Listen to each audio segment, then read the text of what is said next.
Hello everyone, my name is Haura Dawina Alfiasari and I made this video for final project Introduction to Social Linguistics, and I took material from chapter 5. It is about contact languages and structural consequences of social factors.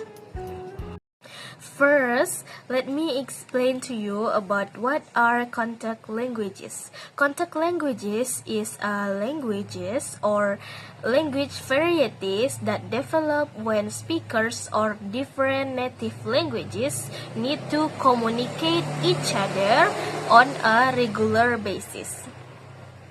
So these languages do not appear randomly. They created to meet practical communication needs in real social situation. This means contact languages are systematic and rule-governed, not chaotic or disorganized. So contact language muncul karena butuh komunikasi, bukan bahasa yang asal campur, tetapi bahasa yang tetap punya aturan. Okay, so next is social condition behind contact languages. Contact languages usually develop in situation with strong social pressure. Example of this situation includes colonization, slavery, trade, and migration. In many of these contexts, speakers do not share common languages. They also do not have equal social power. Because of this inequality, language become a tool for survival and communication. This is show that language structure reflect to social history. So, bahasa lahir karena situasi terpaksa. Ada relasi kekuasaan dan juga struktur bahasa mempengaruhi sejarah. And next, we are gonna explore more about types of contact languages. They are lingua franca, pidgin, and also Creole. So, the first type of contact language is lingua franca. Lingua franca is language that use as common means of communication between speakers who has different first languages. A lingua franca does not replace native languages, but instead it helps communication across different language group. Atau lingua franca ini bisa juga disebut dengan jembatan komunikasi antara speaker atau pembicara yang memiliki bahasa ibu yang berbeda atau bahasa asli yang berbeda, atau disebut dengan communication bridge atau jembatan komunikasi. For example, English Global Communication, Swahili in East Africa, and Tok Pisin in Papua New Guinea. Okay, another type of contact language is a pidgin. A pidgin has no native speaker. It is usually has limited vocabulary and used for specific purpose, such as trade or work. Pidgin often appear quickly and focus on basic communication and has simple languages. A pidgin adalah bahasa kontak yang sangat sederhana dan tidak memiliki penutur asli.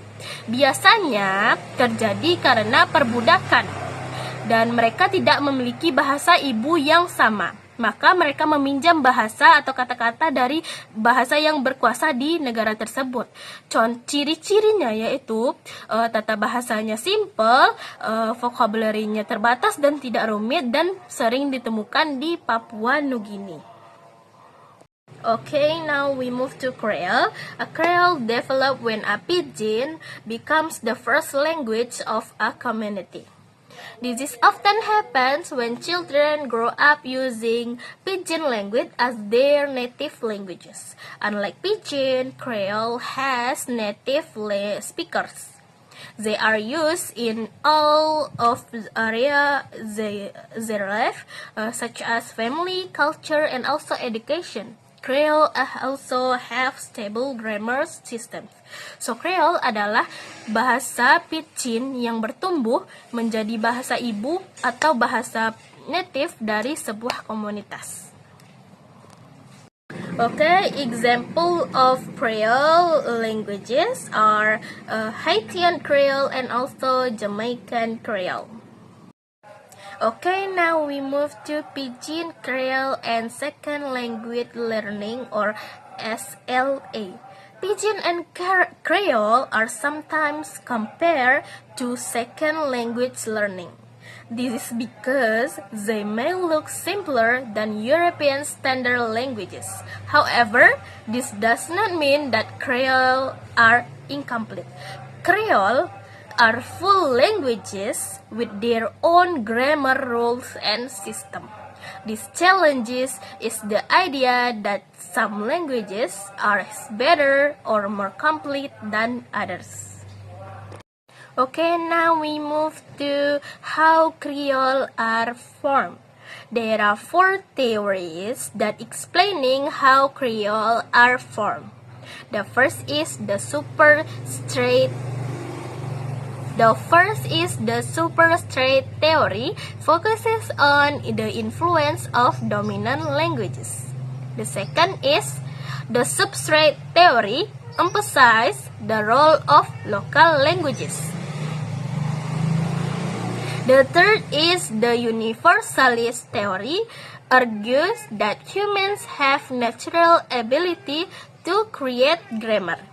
The last is socio-historical approach, focuses on socio and historical factors. Okay, now we move to linguistic features of Pidgin and Creole. Pidgin and Creole often share several linguistic features. They may have smaller sound systems and little or no verb inflection. They rely strongly on word order to express meaning. Their vocabulary often comes from one dominant language. This feature does not reduce meaning, but they show the different ways of expressing meaning. So, in conclusion, contact languages show that language is shaped by society. Pidgin and Creole does not broken languages. They are creative and effective solution for communication in difficult conditions. So by studying contact languages, we can better understand about the relationship between language, power, and history. Thank you.